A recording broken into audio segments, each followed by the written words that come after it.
Le Rwanda prépare un carnage à ciel ouvert avec une brutalité qui rappelle les heures les plus sombres de notre histoire. Le 26 janvier, j'avais prévenu. Aujourd'hui, ces mots sont réalité. En 48 heures seulement, plus de 4000 morts à Goma. Des hommes et des femmes abattus. Des enfants témoins d'exécutions sommaires, tués sans distinction ou exécutés avec une précision glaçante, comme le chef coutumier de Kiziba, abattu avec son épouse et ses 3 enfants le 11 février, comme l'artiste Delka Idengo, assassiné le 13 février pour imposer le silence. Et ce que nous ne savons n'est qu'une infime partie de l'horreur qui nous parvient. Mais l'horreur ne s'arrête pas aux exécutions. À Goma, la vie est suspendue, prise en otage par la guerre. Plus de 4500 blessés ont afflué vers des hôpitaux débordés. 500 corps ont été retrouvés calcinés dans la prison de Munzenze après des exécutions en masse.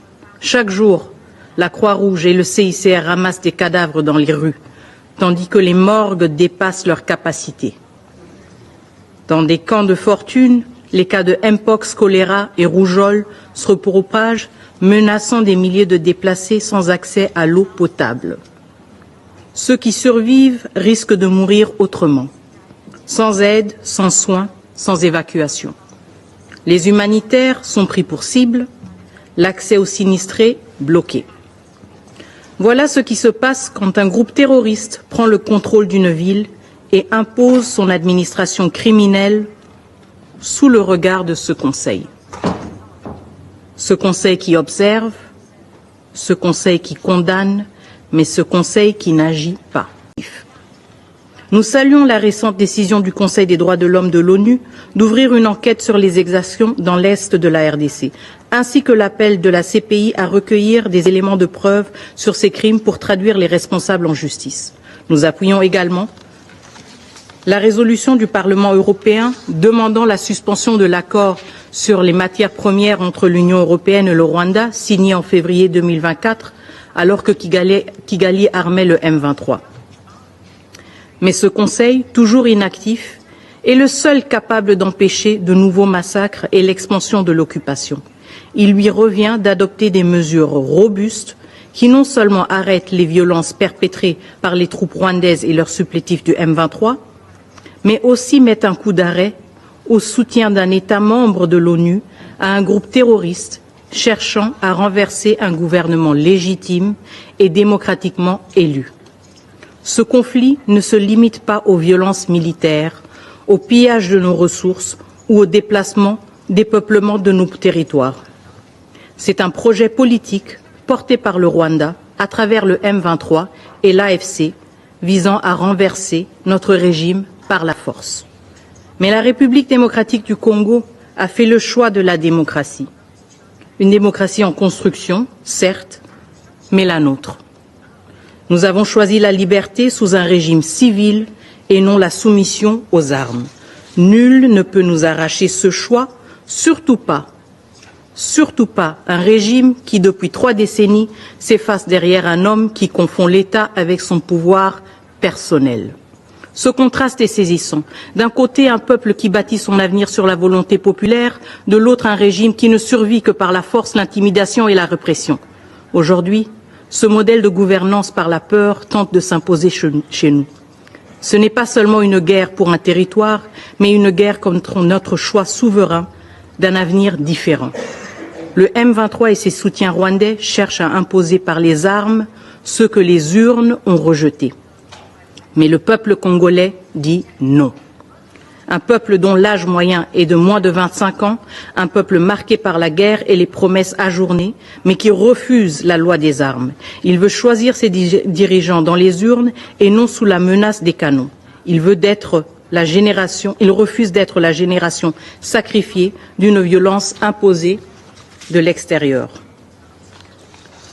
Monsieur le Président, ce Conseil, nous réitérons qu'il y a urgence à prendre des mesures. Nous exigeons une action immédiate. Le Conseil de sécurité doit tout d'abord exiger que le Rwanda cesse les hostilités, il faut exiger le retrait des troupes rwandaises du territoire de la RDC. Ces forces ont foulé aux pieds le droit international, entraînant dans leur sillage la mort, la dévastation. Elles ont violé notre souveraineté. Leur retrait n'est pas négociable. Ce retrait est impératif. Deuxièmement, le Conseil de sécurité doit imposer des sanctions ciblées, notamment des gels d'avoirs, des interdictions de voyager pour la structure de commandement des forces de défense rwandaises, ainsi que les décideurs politiques qui sont responsables de cette agression, y compris ceux qui prétendent ne pas savoir où se trouvent leurs propres troupes. Il y a des milliers de soldats rwandais qui dirigent les opérations du M23 dans notre pays, alors que le président du Rwanda se contente de nier et d'affirmer « je ne sais pas ».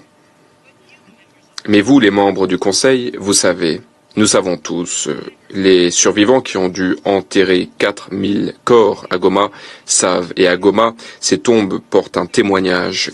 Troisièmement, le Conseil de sécurité doit imposer une interdiction totale sur l'exportation de tous les minerais depuis le Rwanda, notamment le coltan et l'or, pour mettre un terme au pillage de nos ressources. La RDC a pris des mesures. Un certain nombre de sites miniers ont été identifiés, notamment à Rubaya, car depuis ces sites, le Rwanda exporte de façon illégale tous les mois 150 tonnes de coltan. Mais ces mesures ne sont pas suffisantes. Tant que le Rwanda pourra piller nos ressources en toute impunité, cette guerre continuera. Quatrièmement, le Conseil de sécurité doit immédiatement révoquer le statut du Rwanda en tant que pays fournisseur de contingents pour les missions de maintien de la paix des Nations Unies. Un pays qui assiège les bases de la MONUSCO, qui cible les avions de la mission, qui lance des attaques meurtrières contre les casques bleus, qui par la suite utilise le rapatriement de casques bleus décédés en tant qu'outil de négociation, ce pays a foulé aux pieds les principes du maintien de la paix. C'est une contradiction qui sape la crédibilité même des Nations Unies. Le statut du Rwanda doit donc être révoqué sans délai. Cinquièmement, le Conseil de sécurité doit imposer un mécanisme de notification et de signalement pour toute vente ou tout transfert d'armes vers le Rwanda.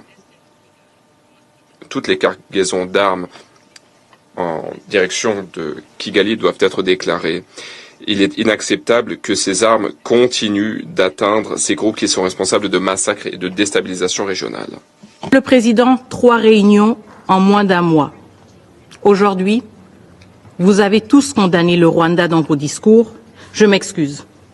Tous, sauf les A3, à savoir l'Algérie, la Somalie et la Sierra Leone. Mais il n'y a toujours pas de résolution. Le temps des compromis interminables est révolu. Il est temps d'agir. La République démocratique du Congo exige un vote public dans les plus brefs délais sur une résolution qui dénonce clairement l'occupation du Rwanda et qui exige le retrait de ses troupes. Une résolution qui défend la Charte des Nations Unies. Assez de prétextes, assez de relativisme culturel derrière lequel se cache un attentisme aux conséquences tragiques. Que chacun assume sa position au grand jour. Monsieur le Président, Excellences, Mesdames et Messieurs les membres du Conseil, il est temps de voter. Je vous remercie.